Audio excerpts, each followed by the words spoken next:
Malala was born in 1997 in Pakistan. These were difficult and dangerous times because there was a war between the government of Pakistan and the Taliban.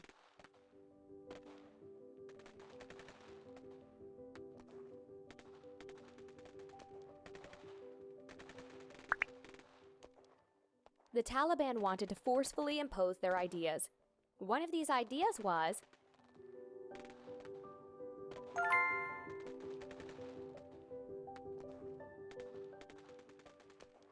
like you, Malala thinks that everyone has the right to go to school. So at a very young age, she began to defend her right, and that of all the girls in her country to go to school. Do you know how old she was when she gave her first public speech?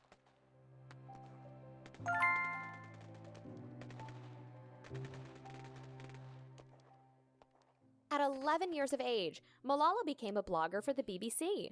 In her blog, she explained what the war was like, her fears, and how she lived under the threat of the Taliban. To write her blog, Malala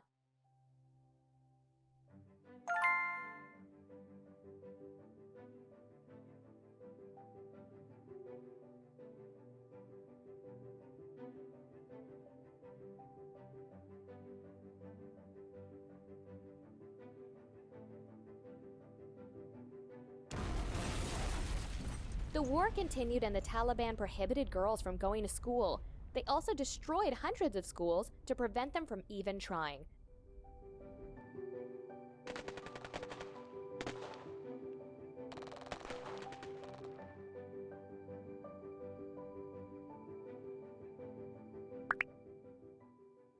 They threatened everyone that wanted to go to school. They began to see Malala as an enemy because she defended the right of all girls to go to school and dared to make speeches against the Taliban. As the result of the threats she received, Malala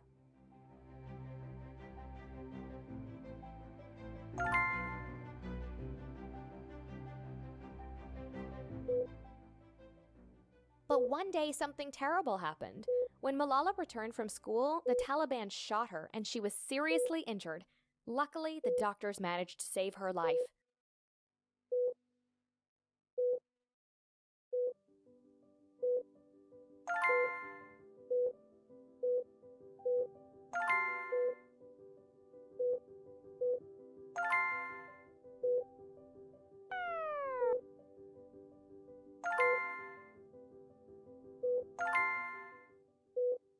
After a few days, she was transferred to a hospital in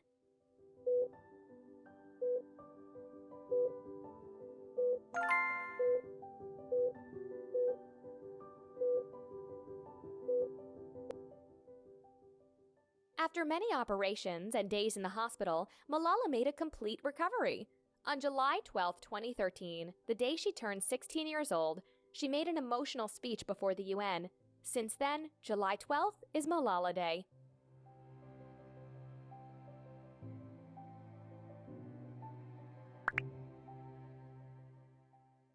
But Malala's international recognition does not end here.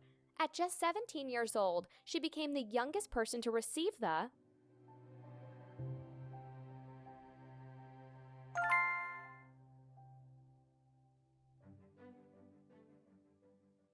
Malala's struggle for the right of all girls to go to school has barely begun.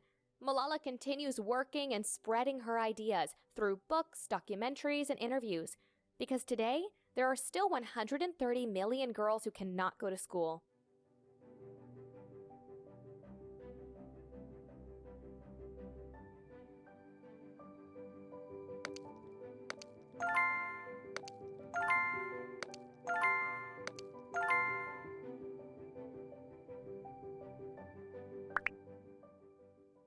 If one girl with an education can change the world, what can 130 million do?